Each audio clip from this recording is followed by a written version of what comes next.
Bismillahirrahmanirrahim. Assalamualaikum warahmatullahi wabarakatuh. Perkenalkan nama saya Kausar Baki Aziz dan ini teman saya. Nama saya Putri Delia. Nama saya Siti Alia Farda. Nama saya Badruddin Akbar. Nama saya Alvin Rizkiansyah. Nama saya Muhammad Ripaldi.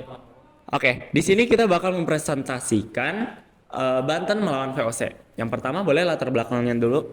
Oke, maju ke depan.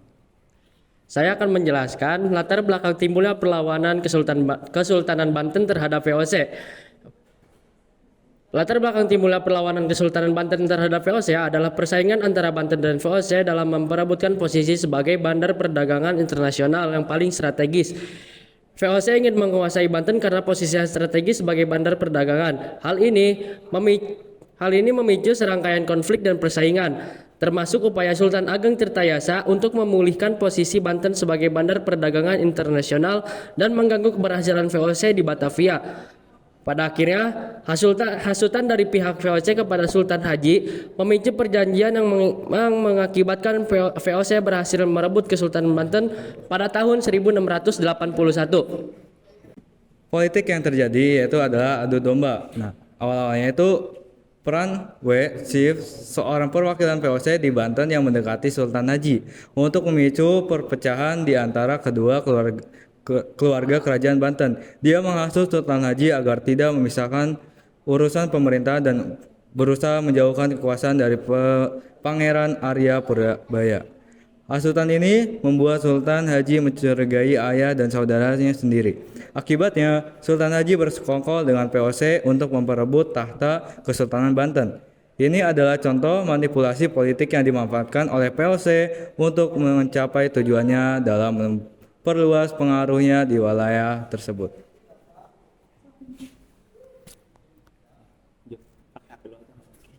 Lalu yang ketiga, Sultan Agung Tirtayasa dari Kesultanan Banten memimpin perlawanan sengit terhadap VOC dalam upaya mempertahankan kedaulatan dan posisi Banten sebagai bandar perdagangan internasional.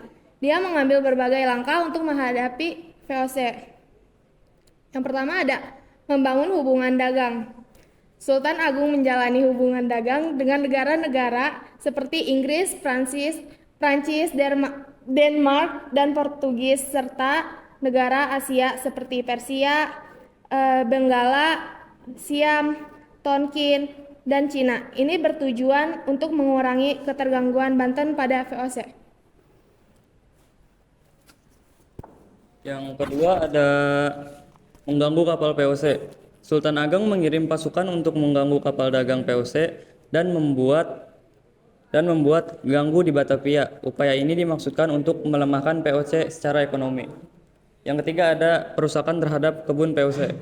Rakyat Banten juga melakukan pengerusakan terhadap beberapa kebun tanaman tebu milik VOC, merusak sumber daya ekonomi VOC dan lain-lain. Yang keempat ada penguatan pertahanan. VOC memperkuat kota Batavia dengan mendirikan Banten Pertahanan seperti Banten Norway untuk melawan serangan Banten. Sultan Ageng juga membangun saluran irigasi untuk kepentingan pertahanan dan transportasi dalam perang. Selanjutnya, meskipun Sultan Ageng Tirtayasa melakukan perlawanan yang gigih, pada akhirnya dia terdesak dan ditangkap oleh VOC pada tahun 1683. Namun semangat perjuangannya untuk menjaga kedaulatan negara menjadi inspirasi bagi banyak orang. Sekian presentasi kami, kurang lebihnya kami mohon maaf. Sekian dari kami, wassalamualaikum warahmatullahi wabarakatuh.